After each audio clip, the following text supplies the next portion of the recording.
अस्सलामुअलैकुम। तो ये ज़ायकेदार चिकन सिल्की रेशमी कबाब महीने में एक बार ज़रूर बनाकर फ्रीज़ करती हूँ, क्योंकि ये बच्चों के साथ साथ बड़ों की भी फेवरेट हैं।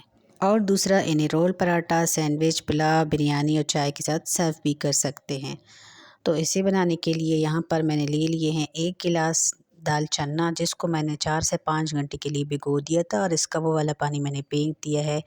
तो दाल इस तरह से नरम होनी चाहिए जैसे ये हैं। अगर आप इनको हाथ से तोड़ना चाहें तो ये टूट जाए। अब हम इसमें शामिल करेंगे इसको सिल्की बनाने के लिए 1 आलू मीडियम साइज़ का, और 1 हम इसमें प्याज डालेंगे मीडियम साइज़ का। लहसुन की 6 से 7 कलियाँ और 1 अदद अदरक का टुकड़ा शामिल कर देते हैं। 1 टेबलस्पून भरकर इसमें काली मिर्च डालेंगे और 1 दालचीनी का टुकड़ा डाल दिया है।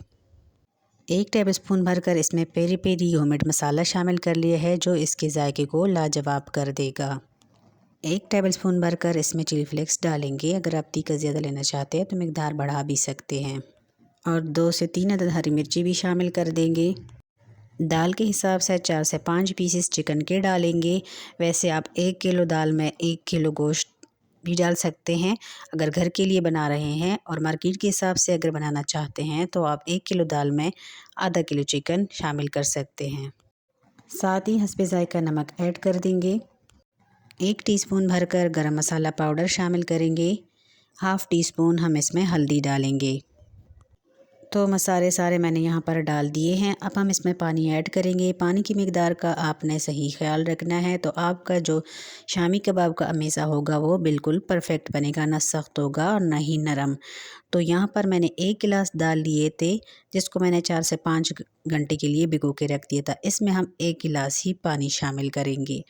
तो पानी इतना होना चाहिए जैसे कि आपको नज़र आ रहा है कि इसमें दाल और बाकी चीज़ें डूब जाएं। ये देखिए, बस अब आप इसे प्रेशर कुकर में डालेंगे और सीटी लगाकर हम इसको टाइम दे देंगे।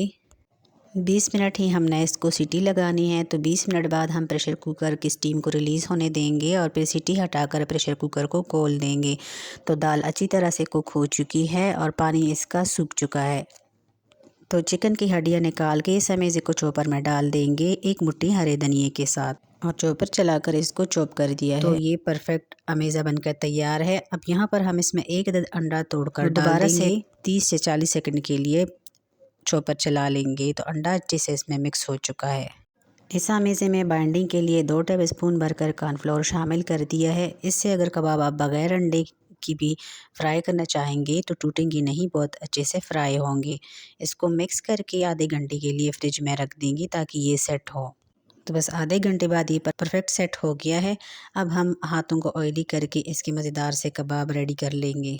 मैं यहाँ पर मीडियम साइज़ के बना रही हूँ, और अगर आपके पास इस तरह का सांचा है तो इससे आप और भी आसानी से बना सकते हैं। तो ये देखें, सारे कबाब मैंने यहाँ पर तैयार कर लिए हैं।